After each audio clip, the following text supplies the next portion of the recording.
கரெக்டாக 200 டேஸ்க்கு அப்புறம் வீடியோ எடுக்க ஸ்டார்ட் பண்ணியிருக்கேன். ட்ரைபாட் எப்படி ஹேண்டில் பண்ணுறதே மறந்து போச்சு. ப்ரெக்னன்சியில் கொஞ்சம் நேரம் நின்னாலே எனக்கு பேக் பெயின் அதிகமாக இருக்க மாதிரி இருந்தால் என்னால் வீடியோவே எடுக்க முடியல. ஸ்கூல் ரீஓப்பன் ஆனதுனால சரி ஓகே இதுக்கப்புறம் லஞ்ச் பாக்ஸ் சீரிஸ் எடுக்கலாம் தான் ஆரம்பிச்சிருக்கேன். அவனை ஸ்கூலுக்கு அனுப்பிச்சிட்டு நாங்கள் ஹாஸ்பிட்டல் போகணுன்றதுனால எங்களோட லஞ்ச் வேலையுமே காலையிலே முடிச்சிடுறேன். இன்னைக்கு லஞ்சுக்கு கீ ரைஸும் சிக்கன் கிரேவியும் தான். எனக்கு நான்வெஜ்லாம் ஸ்கூலுக்கு கொடுக்க பயமாக இருக்குது. அதனால அவனுக்கு மட்டும் கீ ரைஸும் பன்னீர் 65 இதெல்லாம் சமைக்கிறதுக்குள்ளே நான் 10 நிமிஷத்துக்கு ஒரு தடவை போய் உட்காந்து பிரேக் எடுத்துட்டு தான் வந்தேன். ஏன்னா பேக் பெயின் அதிகமாக இருக்குது.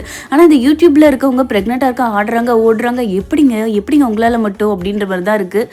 என்னோட ப்ரெக்னன்சி ஜர்னி ரொம்பவே நல்லா தான் போயிட்டு இருந்தது. ஆனால் 7th மந்த் செக்கப் போடப்போ ஹீமோக்ளோபின் கம்மியாக இருக்குன்னு சொல்லி டிப்ஸ் போடணும்னு சொல்லிட்டாங்க. இன்னைக்கு 4வது டோஸ் போட போகணும். அதுக்காக தான் காலையில் எல்லா வேலையும் சீக்கிரம் முடிச்சுட்டு அவனை ஸ்கூலுக்கு அனுப்பிச்சிட்டு நாங்களும் கிளம்பியாச்சு. இது வரைக்கும் போட்டு 3 டோஸுக்கே கை 2 பஞ்சர் ஆன மாதிரி இருக்குது. இன்னும் 5 டோஸ் எப்படி தான் போட போகிறேன்னு தெரியல.